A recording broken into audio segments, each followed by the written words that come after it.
ወንዶች ሲከፋቸው ከፍቅረኛቸው መስማት የሚፈልጉት ቃላቶች። ፍቅረኛዬ ሲከፋ ወይንም ሲያዝን ወይንም ሲጨነቅ በእነዚህ ቃላቶች ጉልበት ልትሆኚ ትችያለሽ። እመኚኝ፣ ከልቡ የሚያፈቅርሽ ከሆነ እነዚህን ቃላቶችን አንቺ ስትጠቀሚ ለሱ ልዩ ቦታ አለው። ስለዚህ ሲከፋ እነዚህን ቃላቶችን ተጠቀሚ።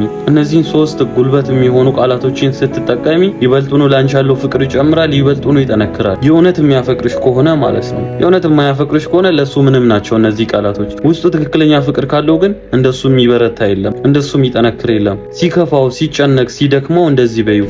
አንደኛ እኔ አለሁልህ እኮ ከምንም ነገር በላይ አለሁልህ እኔ በቃ መቼም ቢሆን አልተውም፣ አትርሳ። እንደማንም ትቼ አልሄድም። ሲከፋም ስታዝንም ደስ ሲልም ሁሌ አለሁልህ። ይሄን ማለትሽ ካጠገቡ አንቺ እንዳለሽለትና ሁሌም ብርታት እንደሚሆነው እያሰበ ይጠነክራል። ያንቺ መኖር በራሱ ለሚያፈቅርሽ ወንድ ጉልበት ነው፣ እንዳለሽ አስታውሽው። ሁለተኛ አብረን እናልፈዋለን። ጌታ ሆይ ይሄንን ቃል ስትዩ እሱ ልብ ጋር የሚሰማው ስሜት ከሁሉ በላይ ለየት ያለ ነው። ትክክለኛና እስከ ሚስትነት የምትዘልቂለት ሴት እንደሆንሽ አብዝቶ ይረዳል። መቼም እንደማትዩ ለሱ ያለሽ ፍቅር ከምንም ነገር በላይ ጠንካራ እንደሆነ አብረሽው እንደምትጋፈጭ እንደምታግዡ ልቡን ያሳምናል። በዚህ ሰዓት እንደሱ የሚበረታና የሚጠነክር የለም። ሶስተኛው ከምትጠብቂው በላይ ፓወርፉል ነው። ሶስተኛ ምን ያክል ጀግና እንደሆንክ ታውቃለህ? ስንት ፈተናዎችን እንደተጋፈጥክ፣ ስንት መከራዎችን እንዳለፍክ እኔ ባንተ ከምንም ነገር በላይ እምነት አለኝ። እንደምታልፈው አውቃለሁ። በዚህ ሁሉ መሃል እጅን ይዤ መቼም አልለቅም። ይሄን ስትዩ እመኚ ነው የምልሽ፣ ልቡ ይሞቃል፣ ጉልበት ይሰማዋል፣ ጥንካሬ ይሰማዋል። ለወንዶች ከምንም ነገር በላይ ትልቁ ማጽናኛና ማበርቻ ቃል በሚያፈቅሯት ሴት ጎበዝ ጀግና እንደሆኑ መነገራቸው ነው። ካንቺ አንደበት ጀግና እንደሆነ ካንቺ አንደበት ጎበዝ እንደሆነ ሲሰማ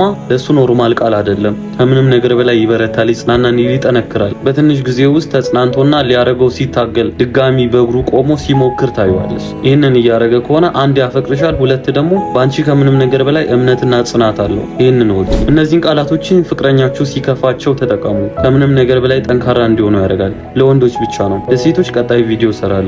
ለወንድ ልጅ ከፍቅረኛቸው እነዚህን ቃላቶቹን መስማት ቀላል ነገር አይደለም። ተጠቀሚበት።